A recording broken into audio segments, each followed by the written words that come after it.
Les députés de l'Assemblée nationale ont adopté la motion de censure déposée par la gauche, mercredi 4 décembre. L'adoption a été rendue possible grâce au soutien du Rassemblement national. Le couperet est tombé à 20h26, mercredi 4 décembre.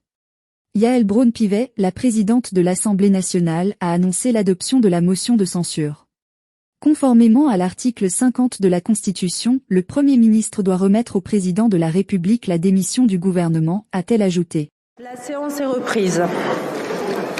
Voici le résultat du scrutin. Majorité requise pour l'adoption de la motion de censure 288. Pour l'adoption 331. La majorité requise étant atteinte, la première motion de censure est adoptée. Il n'y a pas lieu de mettre aux voix la seconde motion. Les conclusions de la commission mixte paritaire sur le projet de loi de financement de la sécurité sociale pour 2025 sont donc considérées comme rejetées.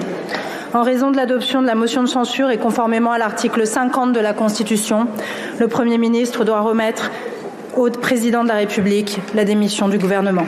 Les travaux de l'Assemblée nationale sont ajournés. La séance est levée.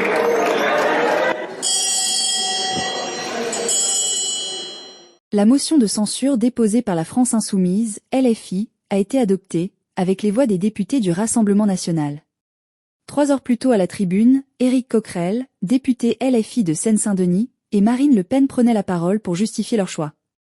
Michel Barnier a ensuite averti une dernière les députés sur les conséquences de leur vote. Il aura passé moins de 3 mois à Matignon, ce qui en fait le Premier ministre le plus éphémère de la VE République.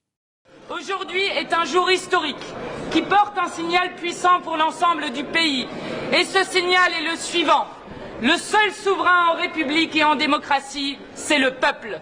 Nous en sommes dans un tel moment de crise politique créé par le président de la République que je vais vous dire, il ne reste qu'une solution pour sortir de l'impasse. Et cette solution, ce sont des présidentielles anticipées pour que le peuple puisse redécider par les urnes du chemin qu'il veut faire prendre à notre destin. Mais le fait de dire c'est un moment historique, c'est pas l'essentiel. L'essentiel, c'est de dire c'est une crise profonde. Moi, je pense que la première des choses, c'est prendre en compte ce qu'expriment les habitants de notre pays. La deuxième chose, c'est considérer qu'à la suite des élections législatives, des scrutins, là, il y a une légitimité pour qu'il y ait un gouvernement de gauche. C'est aussi la fin d'un vieux système. Un système où les LR, le centre et le PS se partageaient le pouvoir.